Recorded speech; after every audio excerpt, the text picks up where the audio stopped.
Hello students, welcome to the new section of Accountancy Class 12. I hope you all are doing good and maintaining a consistent and a proactive approach towards your academic work by making use of your time effectively and seeing to it that you're not left behind in your learning process. As you all are aware, the CBSE board examination is scheduled for the 17th of February 2025 and an accountancy paper will be held on 26 March 2025.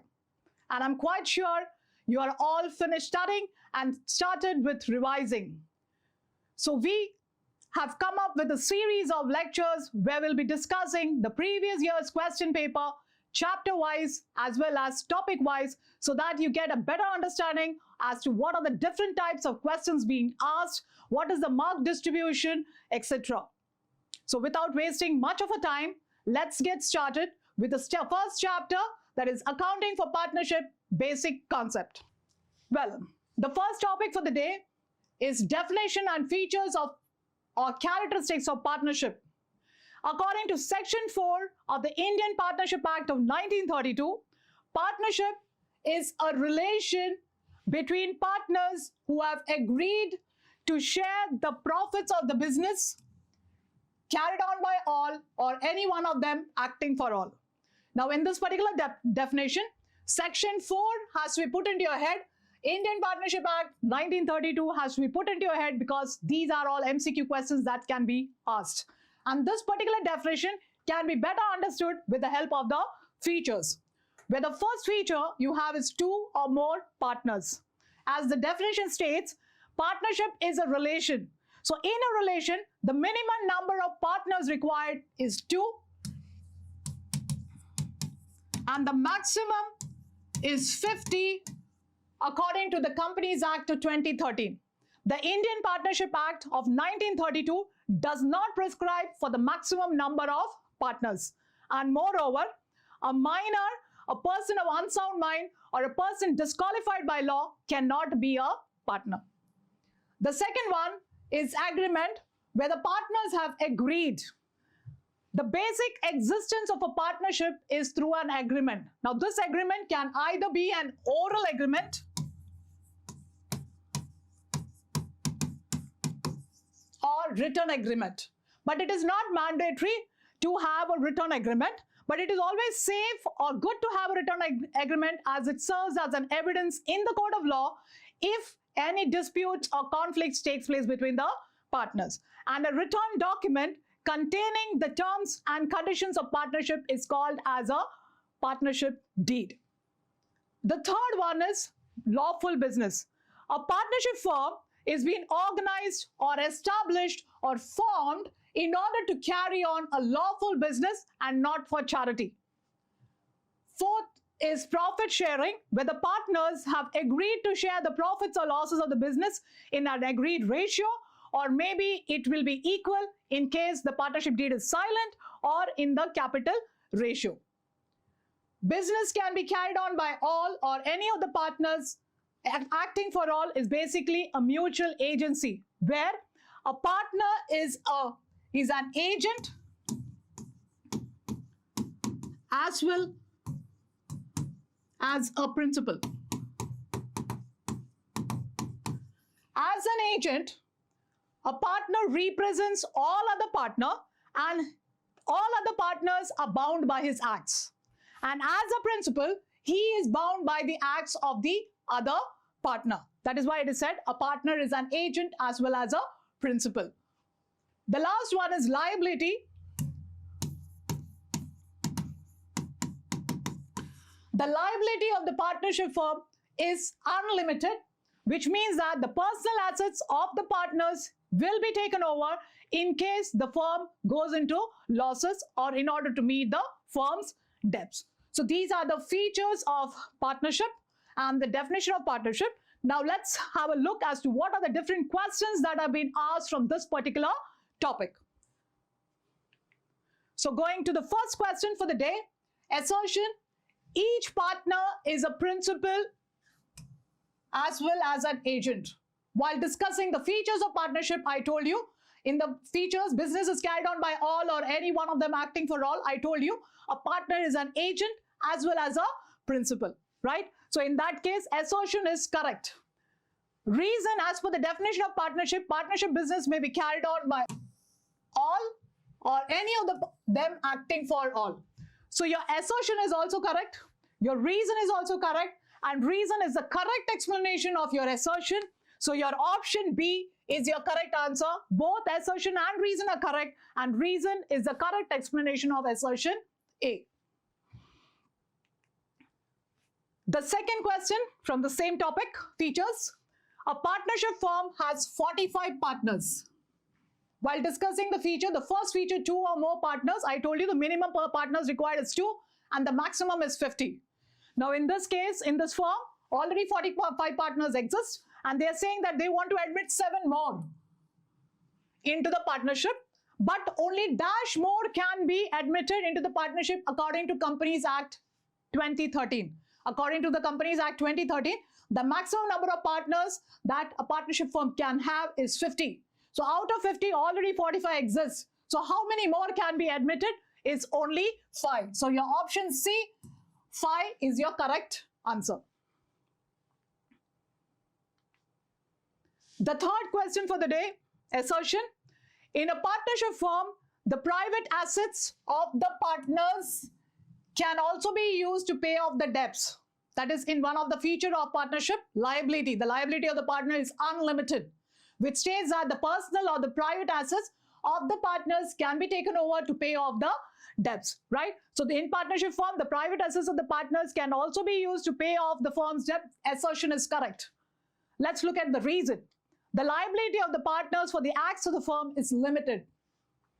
This is wrong. The liability of the partners is unlimited. So basically your assertion is correct, but your reason is wrong, incorrect. So your option C is your answer. Assertion A is correct, but reason R is incorrect. Well, these were the questions that were asked from your features of partnership firm.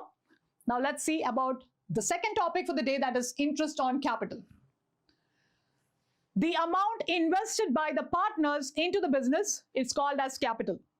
So when the partners are investing capital into the business, the partners expect something back in return.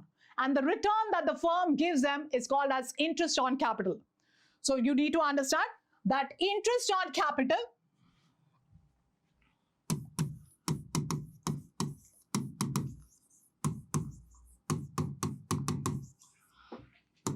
is a loss for the firm, but it is a gain for the partners.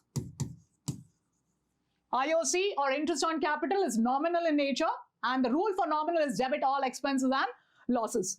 The journal entry for providing interest on capital is interest on capital account debit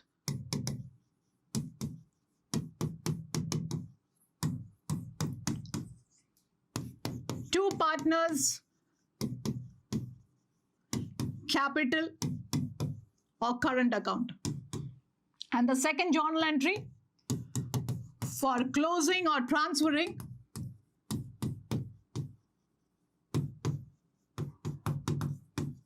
interest on capital, the journal entry is profit and loss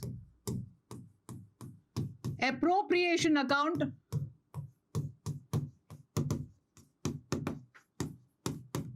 debit to interest on capital. So if they ask you in the question, what is the journal entry for providing interest on capital? The journal entry is interest on capital account debit to partners capital or current account. And if they ask you what is the journal entry for closing or transferring the IOC, the journal entry is profit and loss appropriation to interest on capital. Okay. Now there are certain conditions that you have to keep in your mind, put into your mind when it comes to calculation of interest on capital. The first condition is interest on capital is always calculated on the opening and additional capital. Put it into your head. Interest on capital is always calculated on the opening or additional capital and additional capital. IOC is provided only in case of a profit. That means interest on capital will be provided only if the firm is earning a profit, which means that in case of a loss, no IOC is to be provided. The fourth condition is if interest on capital is a charge. If you find the word charge with regard to interest on capital, you have to provide. The interest on capital will be provided whether the firm earns a profit or a loss. So if you see the word interest on capital is a charge, you have to provide interest on capital whether the firm earns a profit or a loss. The next condition is if the profit is not sufficient to meet the IOC, then profit will be distributed as IOC in the IOC ratio. Clear? And if closing capital is given, you have to find your opening capital with the help of your formula. Opening capital is calculated closing capital plus drawings minus additional capital minus the profit plus the loss. Well, so these are the conditions of interest on capital. Okay, topic number 3 that you have is interest on drawings. Now, the amount withdrawn by the partner from the business is called as drawings. And when the partners withdraw money from the business, the firm will charge interest on the drawing. So the journal entry, so this interest on drawings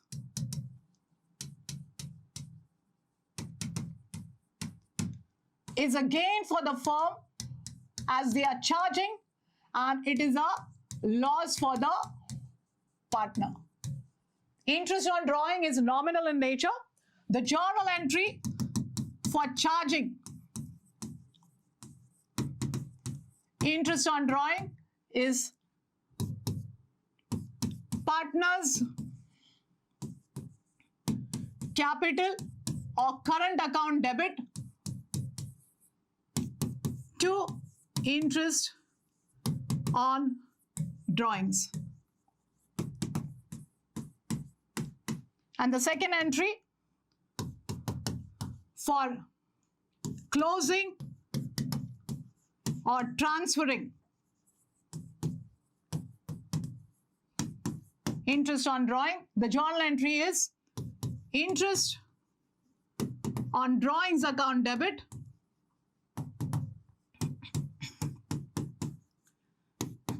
to profit and loss appropriation account.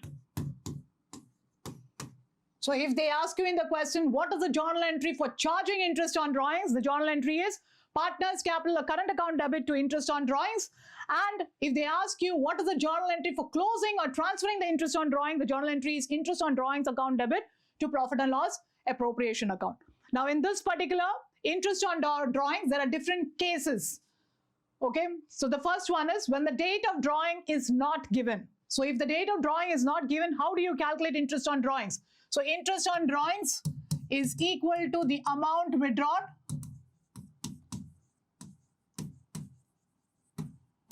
into rate upon 100 into whenever the date of drawings is not given, you have to take an average of 6 months into 6 by 12. A very, very important. If the date of drawing is not given, you have to take an average of 6 months to calculate your interest on drawings. If the word per annum is not given, if the word per annum is not given, which means irrespective of the period or time period is not to be taken into account. So in that case, interest on drawings is equal to the amount withdrawn into rate upon 100. Okay, so if you in the question you see that the word per annum is not given, immediately it should strike to you that you have to calculate IOD as amount withdrawn into rate upon 100. And when the date of drawing is given, IOD is equal to the amount withdrawn into rate upon 100 into time upon 12. Time period upon 12. So these were the simple cases. Now let's look at the other cases as well. When a fixed amount is withdrawn, when you see in the question that a fixed amount is withdrawn either in the beginning of the period or in the end of the period or in the middle of the period, the first thing that you need to see in the question, whether the business is for a 12-month or it is 9 months or 6 months or 3 months or 7 or 8, etc. Clear? When nothing is mentioned, you are assuming it is a 12-month business. Clear? So when a fixed amount is withdrawn in the beginning of every month, how do you calculate the average? The first thing, put it in your head, just to calculate the average, how do you calculate the average? Average is equal to number of months left after the first drawings plus the number of months left after the last drawings divide by 2. This is how you find the average. Okay, number of months left after the first drawing plus the number of months left after the last drawings divide by 2. So if a fixed amount is withdrawn in the beginning of every month and you are assuming that it is a 12-month business, interest on drawings is equal to the amount withdrawn into, if it is a 12-month business, 12 times you are withdrawing into the rate upon 100 into what will be your average, children? Suppose your year starts on 1st April and it ends on 31st March, right? And a fixed amount is withdrawn in the beginning of every month. That means the first drawing is made on 1st April. So from 1st April to 31st March, how many months?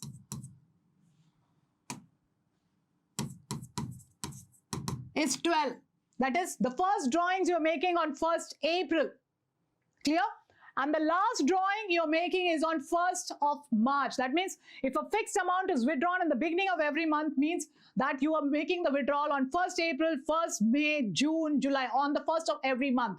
So the last drawing you're making is on 1st of March. So the last drawing you make on 1st of March, so how many months is left? There is only 1 month left. So that is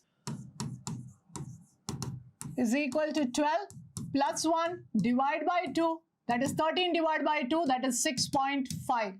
If it is a 12-month business, it will be 6.5. That is 12 plus 1 divided by 2. Right? If it is a 9-month business, it will be 9 plus 1 divided by 2. That is 10 divided by 2. The average will be 5. Clear? So here it will be 12 plus 1 divided by 2 into 1 by 12. Clear? Well, the interest on drawings, if a fixed amount is withdrawn in the middle of each month. So interest on drawing is equal to amount withdrawn into 12 into rate upon 100 into middle of each month means you are withdrawing on the 15th. We are assuming that it is a 12-month business. You're withdrawing on 15th April, 15th May, 15th June, and so and so. So how many months is left if you're withdrawing on 15th April? So basically it is 11.5. And the last withdrawal will be made is on 15th of March. After 15th of March, it's only 0.5. So 0.5 divided by 2 into 1 by 12. So basically the average will be 6. 11.5 plus 0.5 divided by 2 is 12 divided by 2, that is 6. Well, if a fixed amount is withdrawn at the end of each month, it will be interest on drawings is equal to amount withdrawn into 12. You are assuming that it is a 12-month business. So 12 times in a year you are withdrawing into rate upon 100 into. How do you find the average, children? You are withdrawing at the end of each month. That means the first withdrawal is made on 30th of April. After 30th of April, how many months is left till 31st March? that is 11 months. Plus, the last withdrawal is made on 31st of March. So after 31st of March, no months are left, that is 0. Divide by 2 into 1 by 12. So your average in case of end of each month is 11 divided by 2, that is 5.5. Well, that was in the beginning, in the middle, and in the end of each month. Well, if a fixed amount is withdrawn in the beginning of every quarter, try to understand how many quarters do you have in a year? 4 quarters, right? You have 4 quarters, and in each quarter you have got 3 months. Clear? So if you are withdrawing in the beginning of every quarter, it means that you're withdrawing on 1st April, then you withdraw is on 1st of July,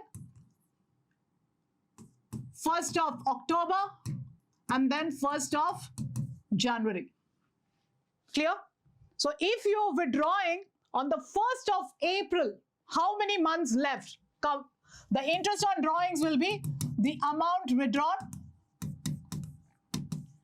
You are assuming it's a 12-month business. So how many times in a year are you withdrawing? 4 times in a year. So into 4, into rate upon 100, into the averages. You are withdrawing on the 1st of April. That means after 1st of April, how many months is left? Is 12 till 31st March. Plus, the last withdrawal is on 1st January because it is set in the beginning of every quarter. So after January, how many months is left? January, February, March, 3. So plus 3 divided by 2 into 1 by 12. So your average is 12 plus 3, 15. 15 divided by 2, your average is 7.5. If a fixed amount is withdrawn in the middle of every quarter, put it into your head, it is every quarter means you are withdrawing is on 15th of May. So 15th of May till the 31st of March is 10.5. So the interest on drawings is equal to the amount withdrawn into 4 times in a year into rate upon 100 into what will be your average, children? You are withdrawing in the middle of each quarter. In a year, there are 4 quarters and each quarter has got 3 months. So middle means it would be 15th of May, right? So after 15th of May, the number of months left is 10.5 plus the last drawing you will make will be on the 15th of February. So after 15th of February to 31st March is 1.5 divided by 2 into 1 by 12. So your average will be 10.5 plus 1.5 is 12 divided by 2, that is 6. And if a fixed amount is withdrawn at the end of each quarter, that means end of each quarter means you might be withdrawing on 30th June. The first withdrawal is on 30th June. After 30th June, you have is 30th of September, 31st December, and 31st of March. So the first drawings that you are making is on 30th of June. So if after 30th of June till 31st of March, how many months? You have July, August, September, October, November, December, January, February, March, 9 months. So basically your average will be 9 and the last withdrawal is on 31st March. So it's 0 divided by 2. That is 4.5. So your interest on drawings is going to be the amount withdrawn into 4 times into rate upon 100 into 9 plus 0 divided by 2 into 1 by 12. So your average in case of end of each quarter for a 12-month business is 4.5. Clear? So these are the different cases that can be asked in case of interest on drawings. Now let's take a look as to what are the different questions that are being asked from this particular topic, interest on capital and interest on drawings. Well, read the following. There will be case studies. So in this particular topic, in this particular chapter, you have a case study where read the following hypothetical situation and answer the following questions on the basis of the following information. Abba and Babita were partners in a firm, in a clay toy making firm, sharing profits in the ratio of 2:1. On 1st April 2023, their capital account shows a balance of 5 lakh and 10 lakh. 1st April 2023, basically it means it's your opening capital. The partnership deed provides for interest on capital at 10% per annum, and the firm earned a profit of 90,000 during the year. Well, whenever you get a question like this, the first thing that you need to do is calculate the interest on capital of the partners. So what is the interest on capital? You have Abba and you have Babita. The interest on capital for Abba's capital is 5 lakh. So it's 5 lakh into rate is 10 by 100. So which is equal to 50,000. And when it comes to Babita, it is 10 lakhs into 10 by 100, which is equal to rupees 1 lakh. The total that you have is of both the interest is rupees 1,50,000. But the profit that you have is only 90,000. Profit is 90,000.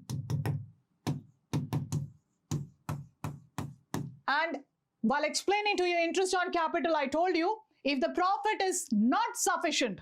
Now profit in this particular question is 90,000 and the interest on capital that you have is 1,50,000.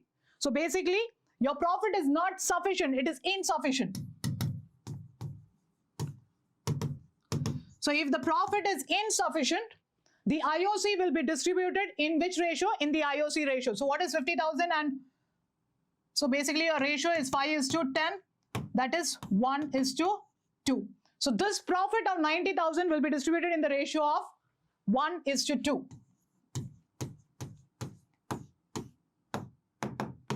So basically it will be 30,000 over here and 60,000 over here. And the question says the amount of interest on capital allowed to Abba will be. What will be the amount of interest? So what is the amount of interest, children? Interest will be 30,000. So your option is D is your correct answer, rupees 30,000. I hope you have understood this. Now the next question they are saying is Babita's share and profit will be. Basically, the entire profit of 90,000 is used up in order to pay the IOC of 30,000 and 60,000. So basically there is no profit left. So Babita's share and profit will be nil. So the correct option is C, that is nil. The next question. Read the following hypothetical situation and answer the questions on the basis of the given information. Vivek and Nisha were partners in a firm sharing profits and losses in the ratio 3:2. On 1st April 2022, their 1st April 2022 basically means is their opening capital, 8 lakh and 4 lakh respectively. On 1st July 2022, Vivek introduced an additional capital of rupees 2 lakh. And during the year, Vivek's drawings were rupees 40,000, while drawings of Nisha were rupees 80,000. As per the partnership agreement, interest on capital is allowed at 6% per annum and interest on drawings is 5% per annum. And the profit amounted to rupees 6,50,000. Now the first question is interest on capital payable to Vivek will be. While discussing about interest on capital, the first condition I told you was interest on capital is always calculated on the opening capital and the additional capital. So what is the opening capital? And they're asking you the interest on capital for Vivek. The opening capital for Vivek is 8 lakhs into your rate interest on capital is 6 divided by 100 into how many months was this 8 lakh, children? From 1st April to the 30th of June, Vivek's capital remained as 8 lakh. But thereafter on 1st July, Vivek brought additional capital of 2 lakh. So from 1st July, it is an additional capital Vivek has brought in. So that becomes 10 lakh thereafter. So basically, here you have is April, May, June, 3 months, 3 by 12.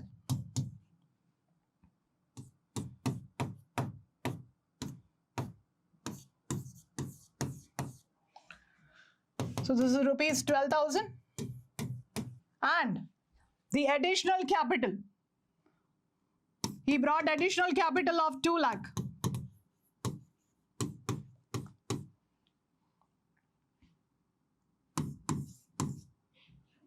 So that is 10 lakhs. 8 lakhs plus 2 lakh into 6 divided by 100.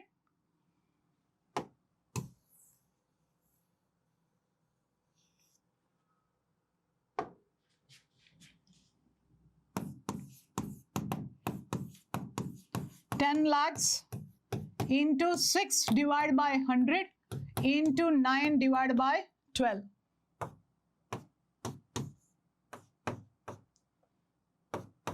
Four ones are 4 twos are 8, 5s are 20.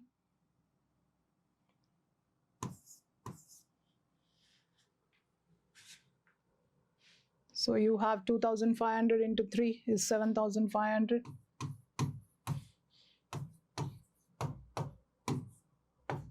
So it's 45,000, which is equal to rupees 45,000. So the total IOC is rupees 57,000. So your correct option is option C, that is rupees 57,000. Well, what is the amount of interest on drawings of Nisha would be? What is the amount of drawings that Nisha has made? They said during the year Vivek's drawings were rupees 40,000 while drawings of Nisha were rupees 80,000. They have not mentioned the date of drawings, and I told you when the date of drawings is not mentioned, the average that you have to take is for 6 months. So what will be your IOD? IOD for Nisha will be 80,000 into your rate of interest on drawings will be 5 divided by 100 into 6 by 12. Ones are, twos are. So which is equal to rupees 2,000. So your correct option is option A, rupees 2,000. Well, I hope this is clear to you all.